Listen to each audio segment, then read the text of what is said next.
The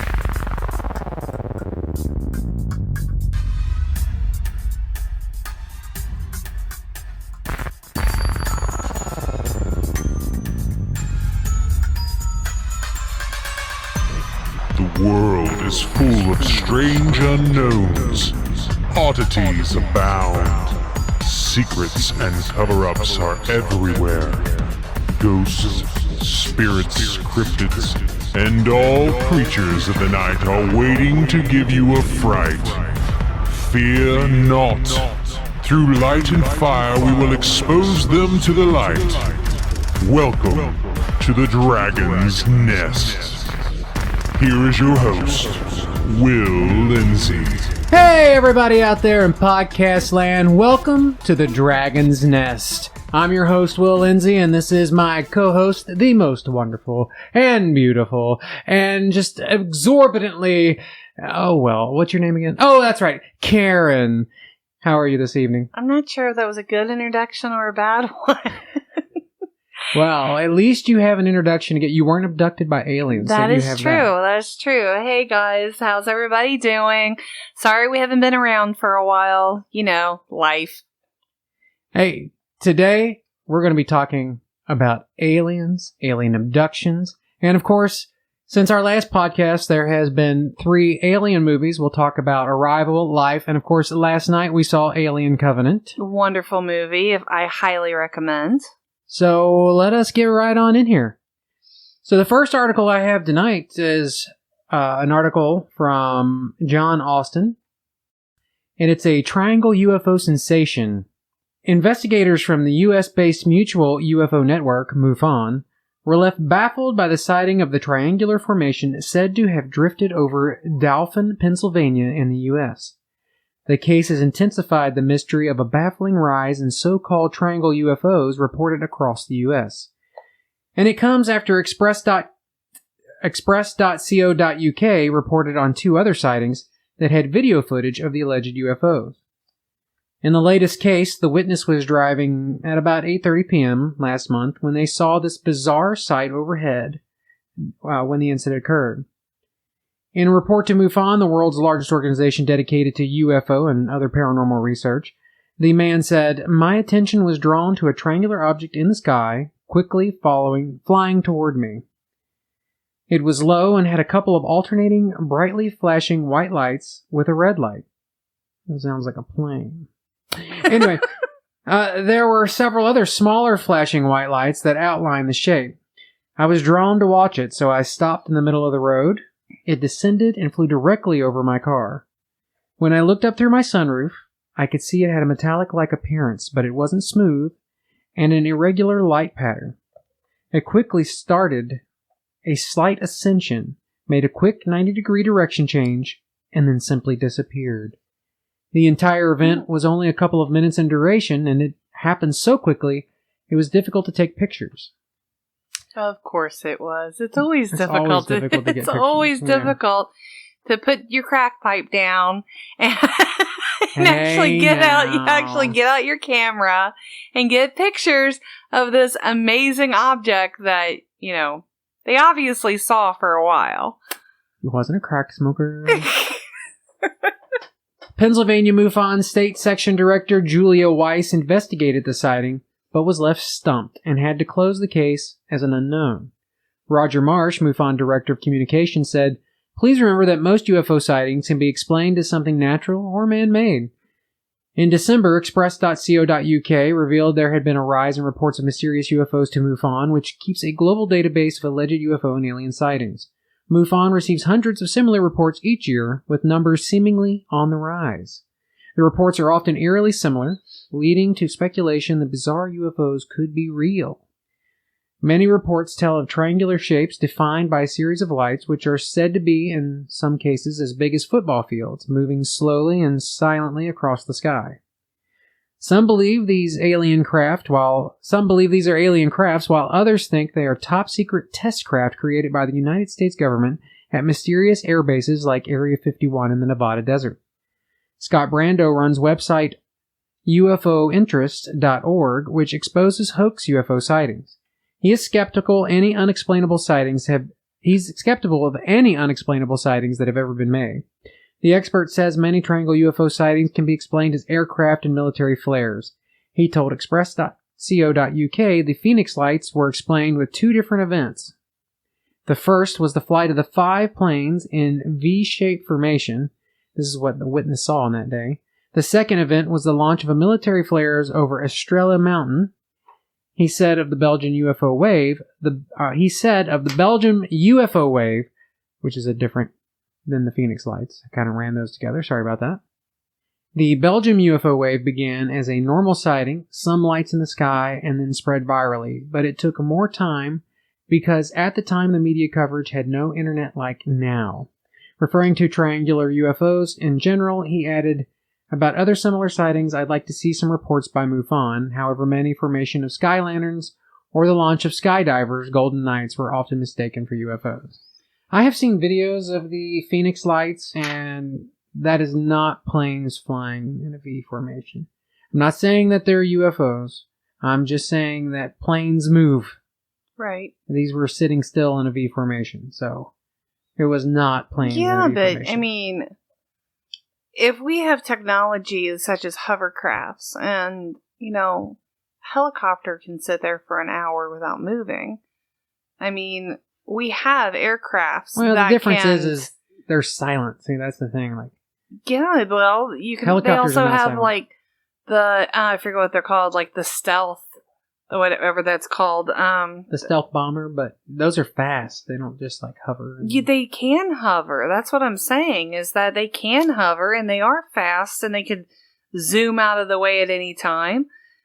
I mean, I have a hard time believing that. I mean, I believe in aliens. I believe that they do exist because if they don't, then we have an awfully big waste of space, which I've said multiple times. But I mean, there are just so many things out there that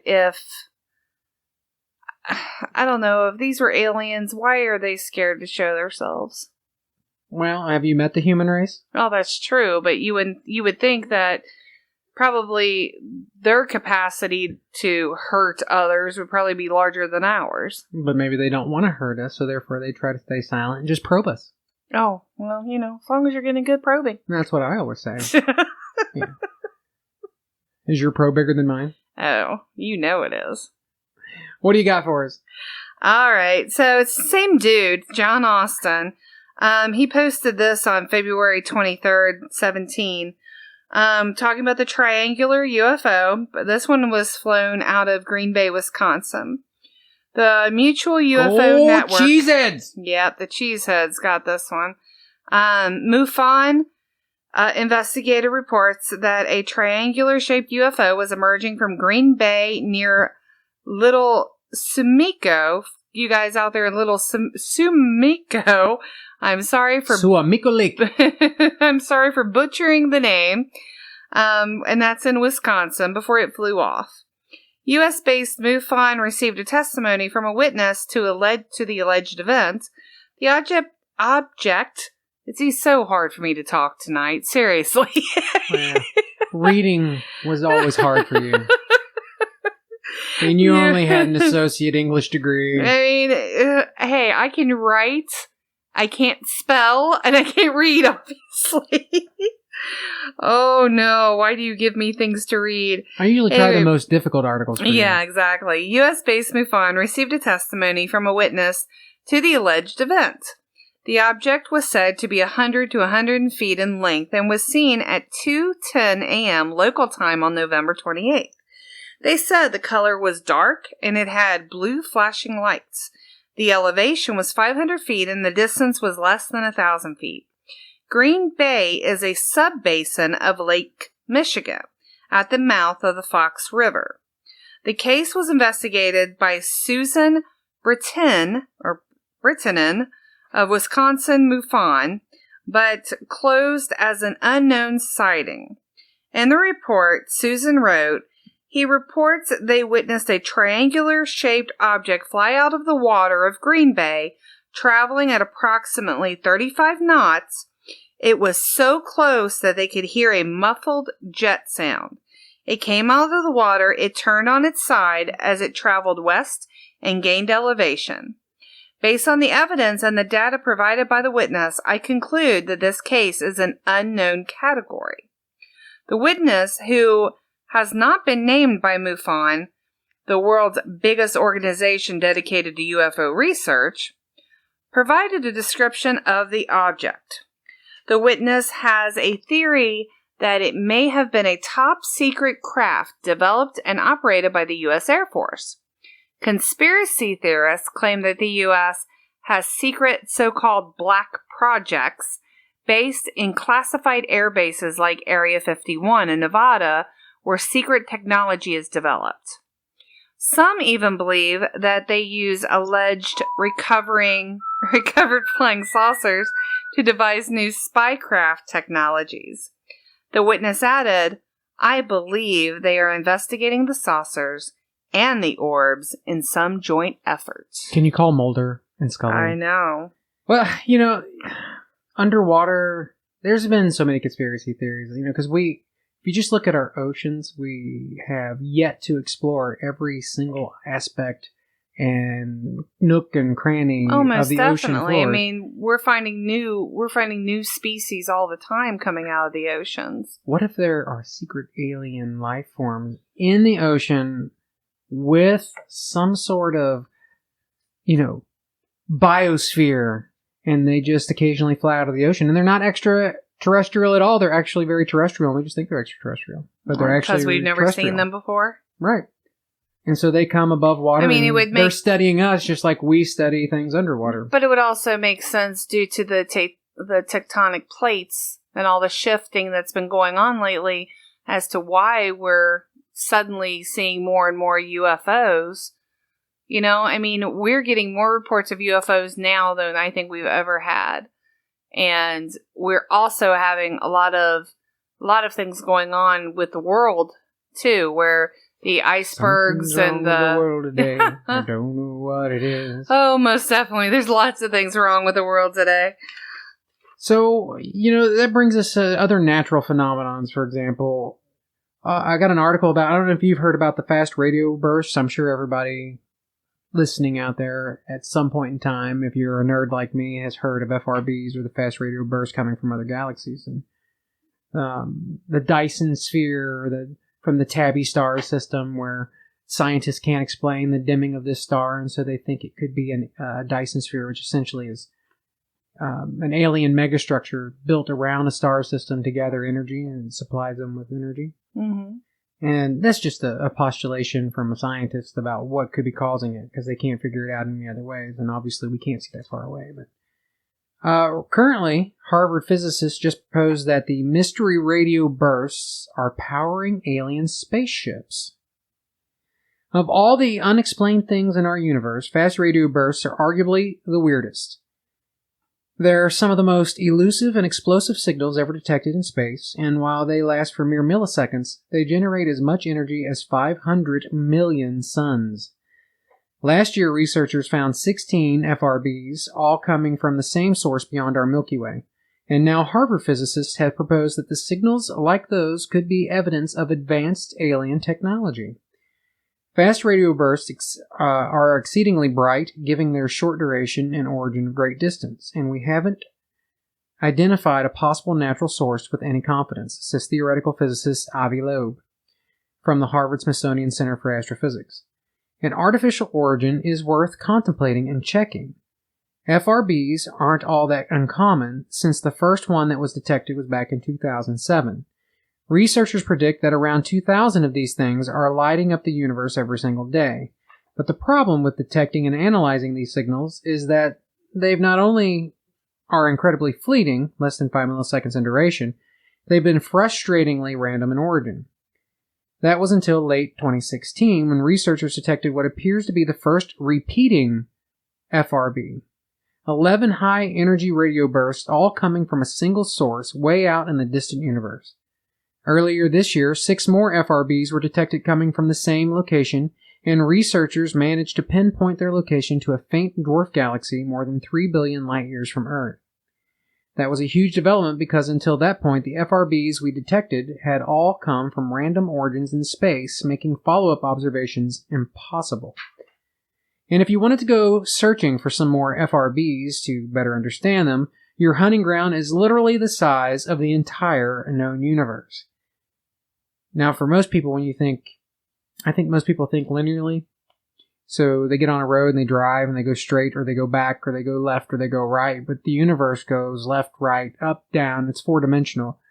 You can go diagonal in any ways and every ways. It's kind of like a Wonkavator when you really think about it. It is. Space is the ultimate Wonkavator. That's a perfect analogy. But despite finding the first ever repeating FRBs, collectively known as FRB 121102, no one has been able to provide a convincing explanation for what's causing such powerful outbursts. The leading hypothesis right now are that these signals result from the most volatile and explosive events in the universe, supermassive black holes coughing up cosmic material, explosions of superluminous supernovae, or rotating magnetars, a type of neutron star that pummels everything around it with intense magnetic fields. But this is all just speculation based on the assumption that such powerful signals would originate from the most powerful events we've ever detected. Now, Loeb and his team say that in the absence of an explanation everyone can agree on, we should be looking at some slightly less natural sources. We have posited that fast radio bursts are beams set up by extragalactic civilizations to potentially power light sails. If you're not familiar with light sails, the technology is still in its infancy, at least on Earth, but it has the potential to revolutionize space exploration. With NASA, that's hard to say. It's contagious. It is. I think you're rubbing off on me. Yes, definitely. With NASA researchers estimating that we could get one to Mars in 3 days flat, simply by shooting lasers at the sails, essentially powers it to get there quicker. It's its energy source. Okay. Known as photonic propulsion systems, light sails are powered by the momentum of photons, particles of light, which could either be harnessed from the sun's rays, like Bill Nye's light sail, he invented a light sail, or giant Earth-based lasers like the ones NASA has proposed. Okay. That means virtually zero fuel would be required, and journeys could last as long as the physical parts could hold. With that in mind, Loeb and his team investigated the possibility that fast radio bursts were coming from an enormous radio transmitter on a distant alien planet that beams FRB-like signals across the universe to propel giant light sails. Using data collected by known FRBs, they calculated that if the signals were emitted by an enormous solar-powered radio transmitter billions of light years away, it would need a planet-sized area to collect enough sunlight to produce signals strong enough for us to detect here on Earth. Oh no. The Death Star is operational. That's kind of what it sounds like. That was awful. I know. That was I can't do Robert Earl Jones, okay? Let's back up. I don't hear you doing it. No, let's back up a little bit. This is the cringe that our children talk about. No. This is the moment that they listen to our podcast and cringe just horribly. I became a parent to make my kids cringe. Okay. So, and not just any planet or Death Star. It would need to be twice the size of Earth, so maybe even a Dyson sphere, as we talked about earlier. Here's the basic premise. Based on a proposal by Breakthrough Starshot, a light sail project backed by Stephen Hawking, in order to prevent all the light frying the planet and the radio transmitter within seconds, a massive water-based cooling system would be required. And hey, something like that sounds inconceivable to us humans, but we haven't even figured out cordless charging and hoverboards. Sure. So what do we know? The researchers say such a device is well within the law of physics, so you've got to give them that. The purpose of building such a colossal device would be twofold. Not only could it beam signals across vast areas of the universe to other civilizations, like ours, it could also propel probes or spaceships on extended journeys through interstellar space. These are the voyages of the Starship Enterprise. We envision a beamer that emits the radio waves as a method of launching a light sail. Loeb told George Dvorsky at Gizmodo, in the same way that a light sail is pushed by wind, a light sail is pushed by light and can reach up to the speed of light. Of course, like the previous explanations for fast radio bursts, this is all highly speculative, and Loeb isn't pretending that they have all the answers in their proposal. But he says, science isn't a matter of what you believe. It's a matter of evidence, and it's always worth throwing a bunch of ideas out there to see where that data fits.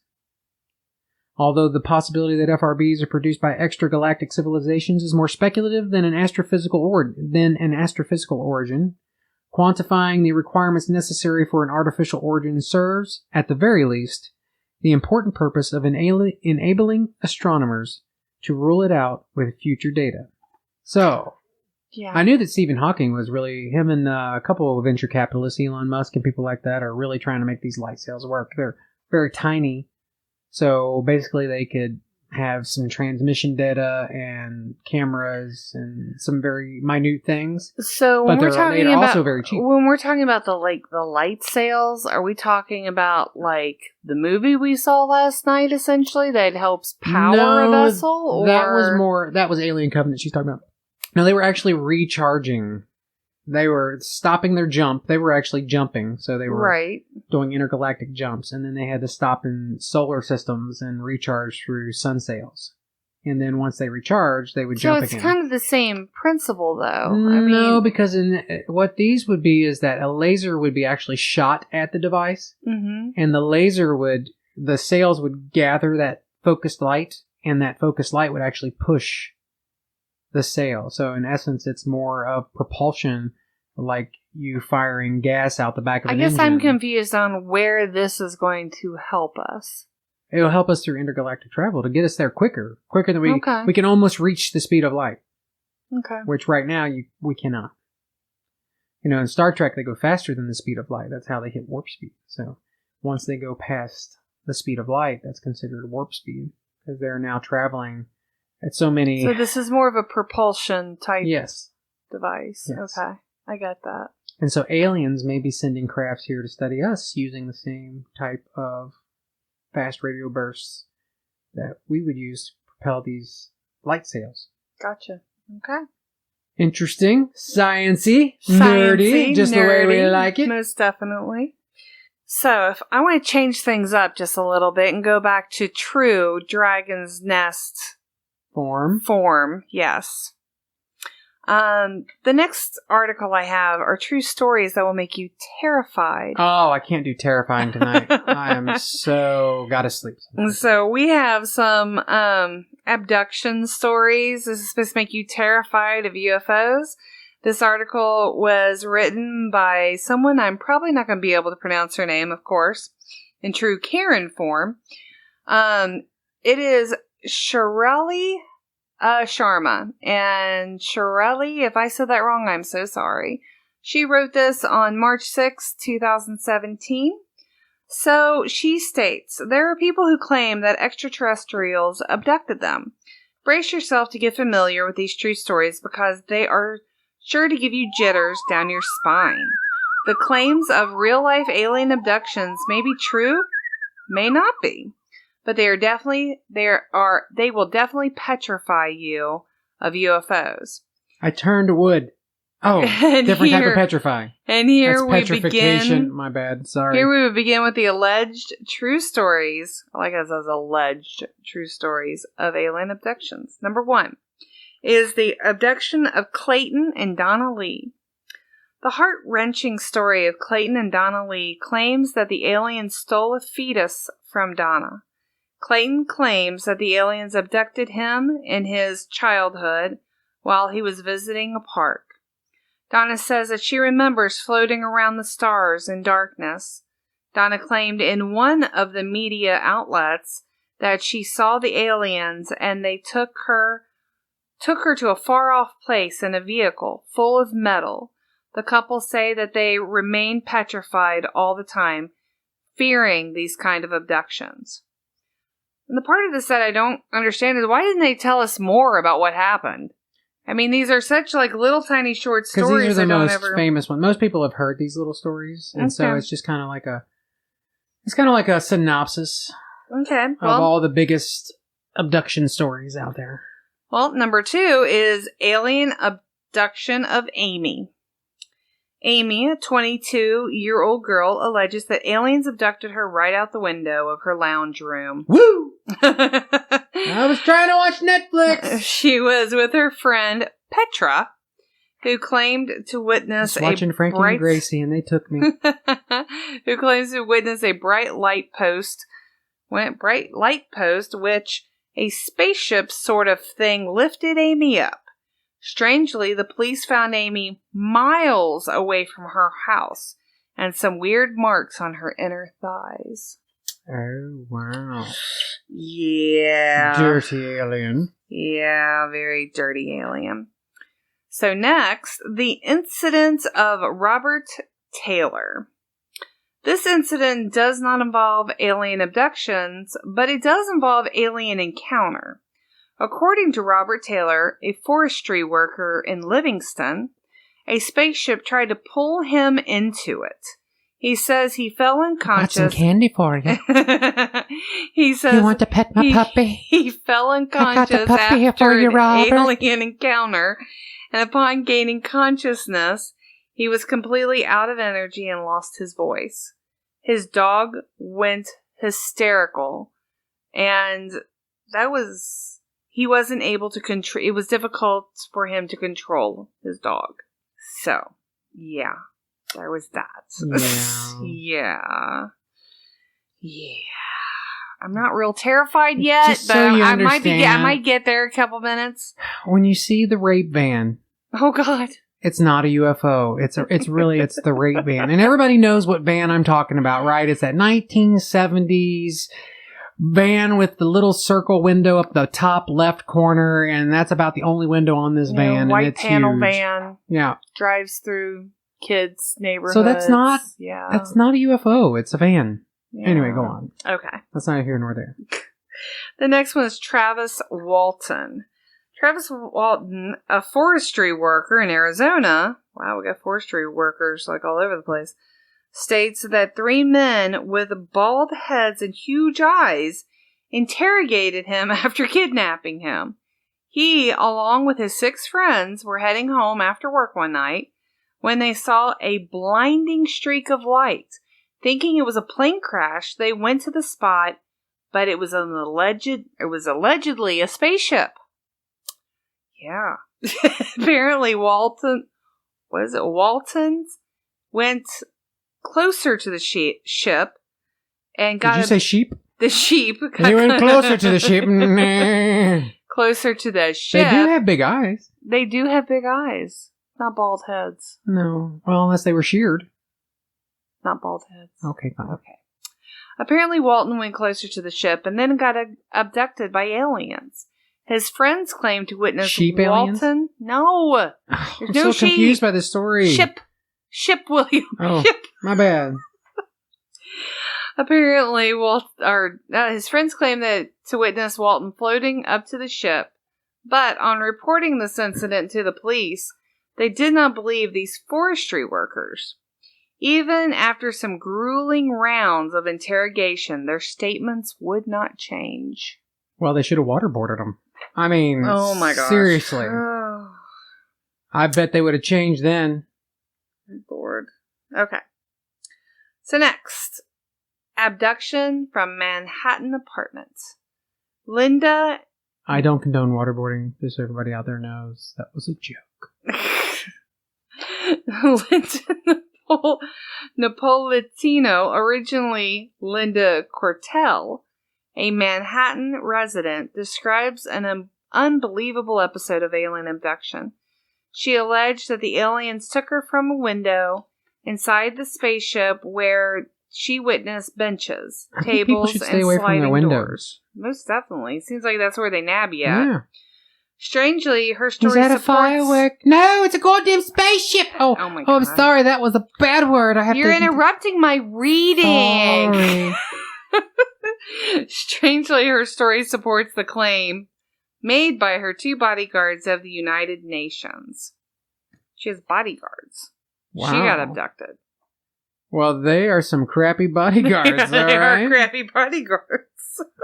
I think she needs to fire and rehire some new ones. So next, The bizarre visitation of real-life Men in Black. They are the Men in Black. Let's hope that, Will Smith shows up. Yummy. Don't worry, he'll make you forget with his red light. Exactly. Robert Richardson. What exactly do you think he'd do with that red light? He could do anything with that red light. Yeah. Pretty much could do anything to you to make you forget about it. Exactly. Yeah, I want one. You want a Will Smith or you want a red light? A little bit of both. Anyway, Robert Richardson supposedly had an encounter with two men who instantly vanished the moment he wanted to inspect them. What the men left behind was a piece of metal, which Richardson took home with him. He alleged that after 3 days, the men suddenly reappeared at his house to ask for the metal, when Richardson had sent it to the lab for analysis. After asking them to leave, he never saw them again. I'm not sure that's so much a Men in Black thing or FBI. I mean, that could have been easily just some guys from the FBI. Or it could have just been some guys coming over to his house. It definitely could have just been some random guys. It just could have been. Oh, God. All right, last but not least, Betty and Barney. Betty and Barney Hill. This is one of the most important of all of them, because this was kind of the start of the alien abductions. Betty and Barney. So Betty and Barney claimed that they witnessed a UFO while driving back to their home from vacation. Barney alleges that he saw people inside the spaceship with the help of his binoculars. They allege that the alien... Betty? Take a look at this! They allege of the alien Pretty sure they're encounters in Russians. their dreams. Oh, not that kind of alien. I'm so sorry, guys. I'm so sorry. He's mental, I understand. Their claims are that the aliens examined their bodies and tried to wipe their minds completely. They touched my boobies. Ew. The aliens touched my boobies. So weird. Now, Betty and Barney Hill are pretty famous because they were, at the time that they came out, there was really no one who had ever reported it before. So they were kind of like the first ones to be abducted, if you will. And they had no possibility of financial gain. They had everything to lose and nothing to gain, because at that point in time, everybody was skeptical and thought you were a crackpot and crazy. So they really had nothing to gain. So Betty and Barney Hill are probably one of the most intriguing of all the cases, just because it was the first. Or one of the first. Right. Poor Betty and Barney. Betty and Barney. It is ironic that it was Betty and Barney, just like in the Flintstones, right? Betty Really? and Barney Rubble? Could have been. Oh my gosh. There was Mr. Kazoo. He was an alien. He was an alien. That's true. And he was Fred's buddy. Yeah? I think his name was Mr. Kazoo. Is that right? I don't know. Kazoo. He wasn't Mr. Kazoo. He was just Kazoo. So I have another article here by John Austin. He's pretty popular. Aliens are abducting humans. Evidence is compelling for cosmic kidnap survey finds. Nearly 60% of people surveyed said they are convinced aliens are regularly abducting humans for experiments and other research. Do human-alien hybrids exist? Express.co.uk has conducted a poll asking readers if they think people are abducted by aliens after a series of shocking claims from alleged victims. Around 9,300 people have responded to the survey, with a whopping 59% saying they were absolutely convinced that this was taking place and that the evidence for them is very compelling. The remaining 41% said they believe the claims from so-called alien abductees were just the stuff of dreams and fantasy. Express.co.uk carried out the poll alongside a series of reports of claims being made on UFO conspiracy theory websites where people had sworn to have been abducted, and even that they were the alien-human hybrid children of bizarre experiments involving their parents. This month we were told how a pair of twins claimed they were abducted by bald aliens repeatedly from the age of 5. They told a sinister story of how they would tell their parents that the bald men are coming in the run-up to other cosmic kidnapping. Nearly 60% of Express.co.uk readers believe that alien abductions are taking place. I just read that. Sorry about that.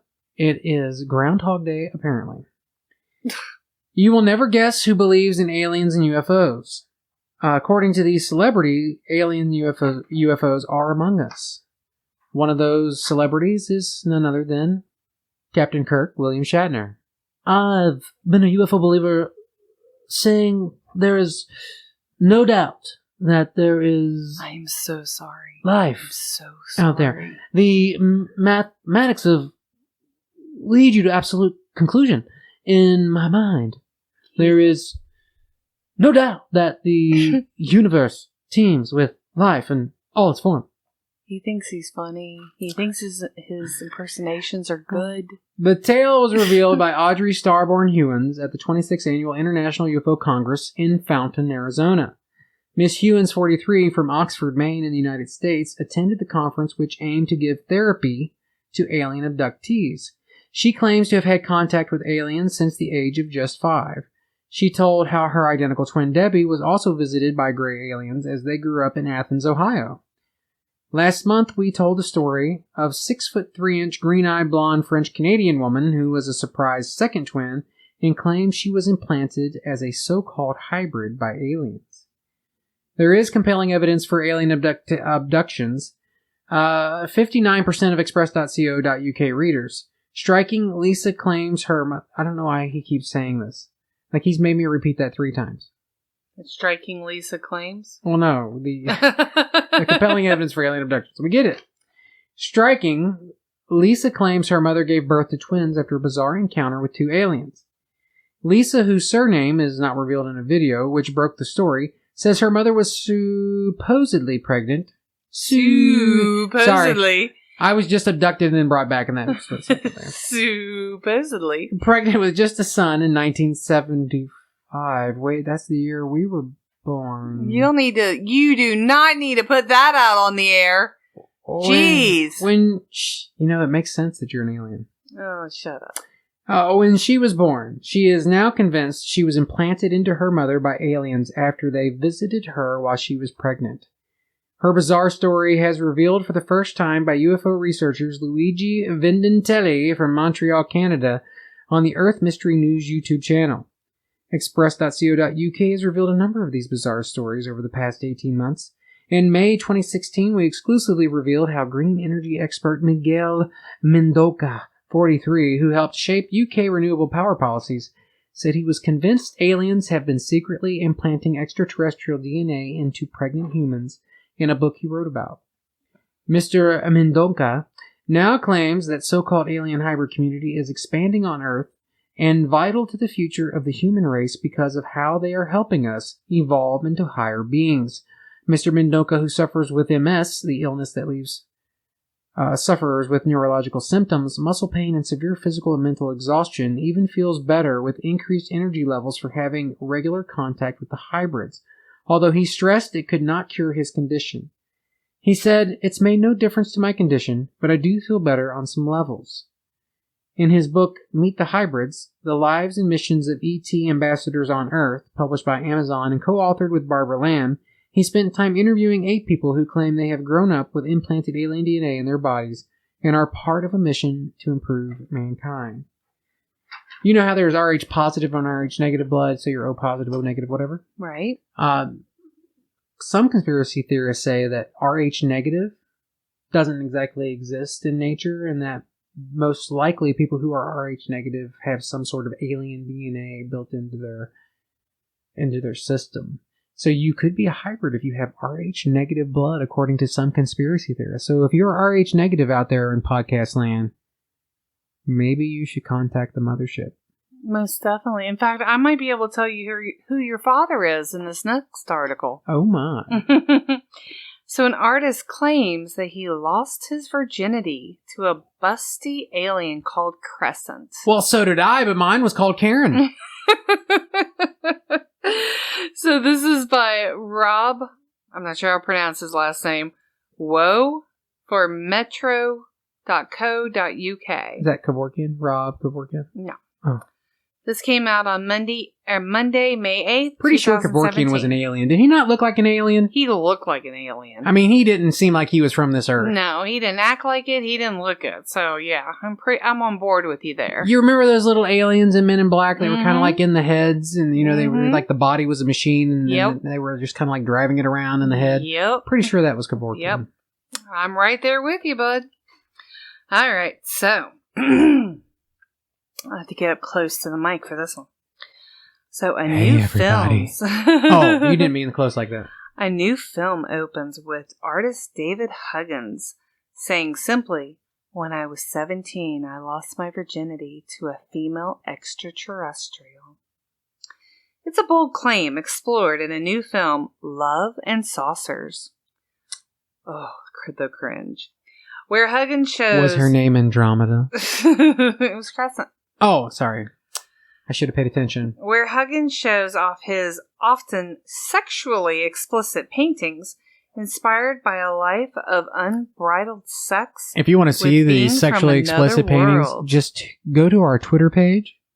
It is there for you to peruse. They are quite... Look for yourself. That's all I can tell you. It's a bold... Or, I just read that. Huggins is married, by the way. One is simply titled Virginity Lost, and many features explicit scenes with Crescent, who resembles Gene Simmons from Kiss, but with breasts. Right, because that's who you want to do. That's who you want to lose your virginity to. Gene Simmons with breasts. I wonder if it's with the makeup or without God the of makeup. Thunder! I wonder if it's with the makeup or without the makeup. He said with the makeup, didn't he? Did he say with the makeup? I'm assuming he said with the makeup. No, I mean... Because nobody wants to sleep with Gene Simmons without the makeup. Let's be honest. He's not that... That's what it said. It just says that there are feature explicit scenes with Gene, Crescent, if you're listening who to my resembles podcast, Gene no Kiss. offense. I love you. I love Kiss. I love your music. But you look better with the makeup on. Yeah. I mean, if I was Sharon, I would have had his makeup on all the time. Okay, so now Huggins. And if you'd like to buy my podcast, Gene, please feel free to contact me at will@thedragonsnestpc.com. I'd be more than happy to work for you specifically. Okay, I'm sure Karen would as well. You done? I'm reading here. I'm trying to sell the podcast. If Gene Simmons is listening to our podcast, hi Gene, and sorry your careers went downhill. Well, maybe Paul Stanley is. He is the star child. Oh, well, there we go. I like Gene. I like Paul better anyway. Anyway, Huggins claims that sex with Crescent was initially painful, but then they became lovers, and he fathered an alien child with her. How do you think his wife felt about that? I like how it says he fathered an alien child, and then it puts in quotes with her. So, With her Crescent from another world. That looks like Gene Simmons. That looks like Gene Simmons with big knockers. Oh my gosh. Did he say knockers? No, he just said with breasts. With breasts. Same thing. Oh God. David Huggins says that he fathered several half-human, half-alien children. Daddy! And has shown off a painting with Daddy, an alien why do I look like Gene Simmons, Daddy? holding up weird hybrid babies. I'm 2 years old and I got big knockers, Daddy. Why was my boobies so big, Daddy? And why do I got long tongue? Oh my God. Why are you making that accent?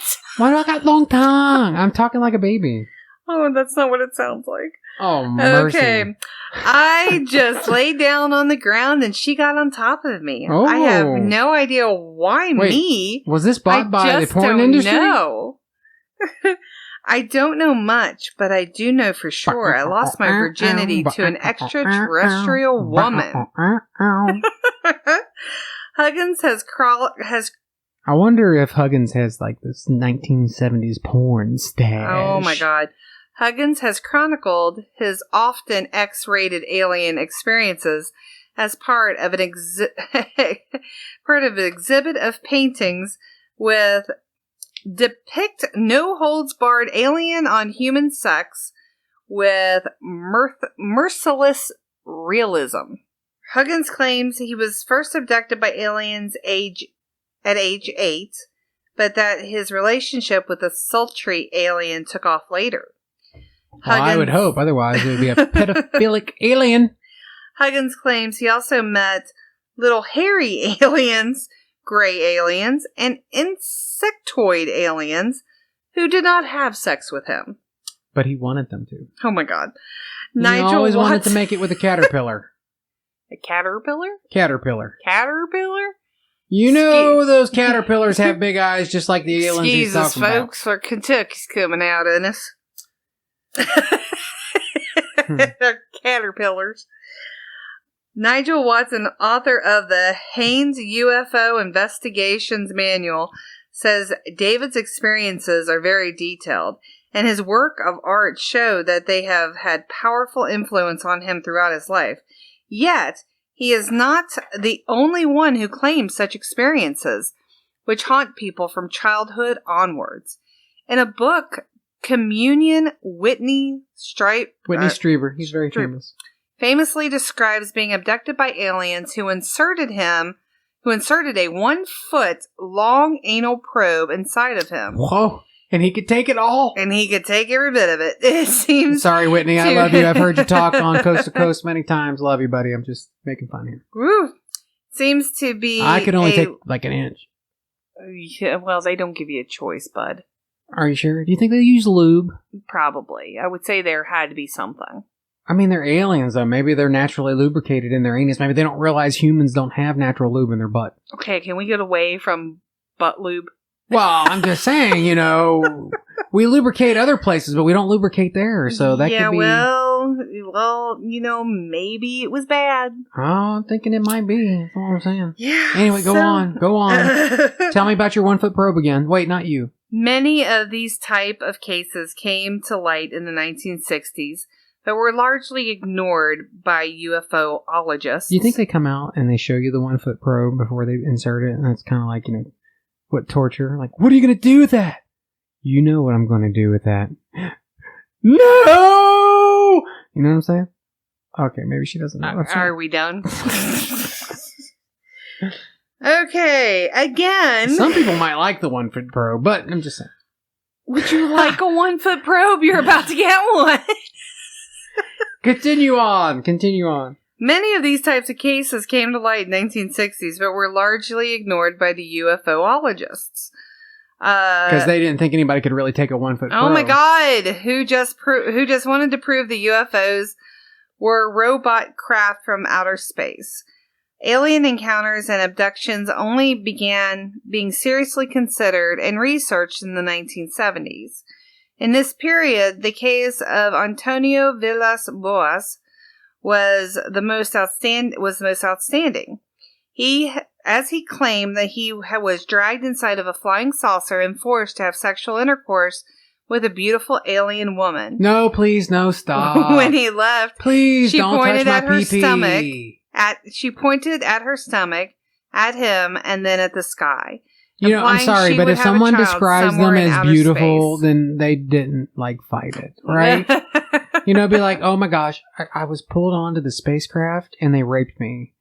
And then, okay, so then you know that they probably didn't want it. This guy's already describing her as this beautiful alien, took me on the ship and had her way with me. And I was really no. And she was really yes. And so I just did it, but I didn't want to. But I did. It's bogus. He wanted it. Okay. Am I wrong? I would say that, as being a woman... That was a man. It was hard. It's hard for me to think that a man...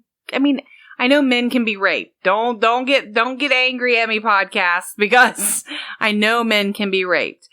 However... But when you describe someone as this beautiful alien had their way with me, which he just did... Mm-hmm.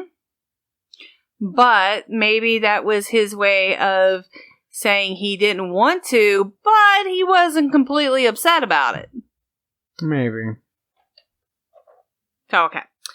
The last few sentences that I couldn't get out. In some UFOologists, these reports and many other similar cases seem to indicate that aliens are conducting a hybrid breeding program to create a race of super beings. For what purpose, we can only imagine. Skeptics claim these experiences are likely to be the product of sleep paralysis, where people are unable to discern the difference between fantasy and reality during the period between sleeping and waking. Interesting. Have you seen some of the failures of these experiments? What do you mean? You know, like the human hybrids, the failure human hybrids, the one that are like, ooh, we messed up. No. One's president right now, Donald Trump. Oh my god. Oh, was that too soon? Too soon. Come on, his hair is from outer space. Let's be The honest. hair is definitely from outer space. Like, I'm pretty Totally sure that agree. it has a life of its own. I'm not sure what's going on But there. do not insult extraterrestrials like that. So, let's have our movie discussion. Oh, Lord. So, on the Alien front, Mhm. we'll save Alien Covenant, which we saw last night, for last. Let's start with the oldest first and move forward. So, we saw Arrival. Arrival was, I thought it was really good. I mean, it was all story. It was very slow paced, but the message was very nice. I thought, it was, as humans, we are always trying to like attack first, ask questions later. Like we always believe the worst in everything that comes by. And these aliens were actually trying to save us from ourselves. And it took like a few people to kind of like force the world leaders to sit and get together and figure it all out. Most definitely. I fully agree with that. It just, the worst part about the movie was that it was very slow paced. You had to wait for anything to really happen. There was a lot of, I said hurry it was up, story driven. hurry up and wait kind of moments. It wasn't a popcorn movie. No, it was not a popcorn. It was a movie. thinking movie. I think I actually fell asleep through I think you did some too. of it. But I enjoyed it. And then there was the movie Life, which had Deadpool in it and also Jake Gyllenhaal, but Deadpool died quickly. And when I say Deadpool, everybody knows I'm speaking of Ryan Reynolds, I hope, at this point. But, he was pretty much killed very early on. Spoiler, sorry, if you didn't already know that. But I liked the movie, but the ending was so predictable. I knew exactly where they were going with the ending, and I just wish they might have did something a little bit different for the I ending, 'cause disagree. just saw it coming easily. I was actually a little bit shocked over that because I really thought that one way, I hate giving out spoiler alerts. So if you haven't seen the movie and you're wanting to and you don't want to know the ending, then just shut off the podcast now. But, I was really shocked at the end. Like, I thought that he had taken the alien out into space and that was his thing. He was saving everybody from it. Just for the record, don't ever tell him to shut the podcast off again, okay? Well, listen to this podcast. we've only got credits. like maybe 10, 15 minutes left, so they're not going to miss much. But still, this is a lot of spoiler alerts for movies, and if you haven't seen the new Alien movie, Well, there'll I probably don't feel bad about Life. It's been out for a while, so if you haven't seen it yet, that's on you. But Life, I thought, was a really good movie. I thought it was action-packed. There was a lot of the principal suspense. aspects of it I really liked was the fact that, it was extraterrestrial in the fact that they found the life in a soil sample from, like, Mars. Right. And on the International Space Station, they were doing scientific research on this specimen, and it began to grow, and then it turned out that it was actually somewhat advanced and could think and was able to quickly adapt. And at first I think it was actually loving. Like, it was almost, I think it was just learning. It seemed learning, loving to us because right. humans are always, but it was actually just learning. And once the learning stopped, it became violent, and it kind of it wanted out. It wanted to eat, and it wanted to grow, and it was obviously a bad event. But it could that kind of thing could happen. And of course, the ending. I just felt like the ending was so predictable. Like I knew that was what was going to happen. You see, and I didn't catch it because when I was I was watching it, and I saw, the one take off one way and one take off the other and stuff, I really thought that, I felt bad. I thought that was the end, and then it wasn't the end. And, the alien came to Earth, and he's like, don't open the door. I just knew that was going to happen. To me, it was so And a lot of people predictable. might have, but, I also didn't know that Bruce Willis was a ghost, so, She just went back to the Sixth Sense, everybody, in case you're not paying attention. Yes, I figured that one out very quickly as well. We were sitting in the movie theater. She hates seeing movies with me, by the way. We're sitting in the movie theater. He's sitting down, and he's having dinner with his wife, and I go, he's dead. Which is like, 20 minutes into the movie? Yeah, and I hate you forever for that. Yeah. Yeah. Well, in your defense, no one else really got it. It just made sense to me. He was dead. Then we saw Alien Covenant last night. Mm-hmm. I was pleasantly surprised. I don't want to say that I went into this movie with no expectations. I liked Prometheus, but again, Prometheus was very story-driven, very slow-paced, very almost put you to sleep kind of a crawl to it. I think I fell asleep through I think Prometheus. You did too, but the story was good, and it just, it had that Ridley Scott kind of very first Alien feel to it, where it was all story and you just were trying to get there. And then once you got there, it was fun, but it took so long to get there.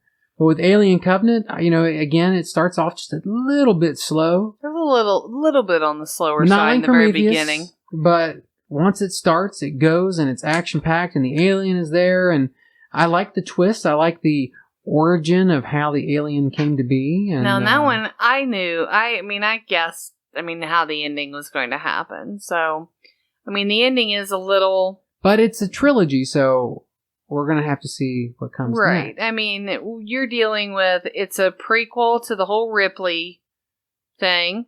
So, no spoilers, so I can't tell them what happened. Because this one was recent, so I don't want to ruin it for anybody. But this is prequel to Ripley, so you kind of know, how it's going to end anyway. But, yeah, it was really good. It was action-packed. You get the idea of how these aliens came to be, and I liked all of it. And I thought that it was... for Ridley Scott, it was probably on par with Alien. Mm-hmm. The original. So, actually, I think it was probably a little bit better than the original Alien. Because ooh, I don't know about that. Aliens, the sequel, I thought was way better than the first one. I liked the first one, don't get me wrong. But again, it was very slow-paced, got to the point, but it introduced us to Ripley. But I feel like the more action-packed sequel, Aliens, was my favorite of that saga. Yeah. And then, this kind of had that feeling. It kind of had that, we moved on from Alien, which was Prometheus, and, we moved into this sequel, and it was, a little bit of story, but boom, let's get there, and let's tell it, and let's show you how these aliens originated on this planet, and I thought it was fun and enjoyable.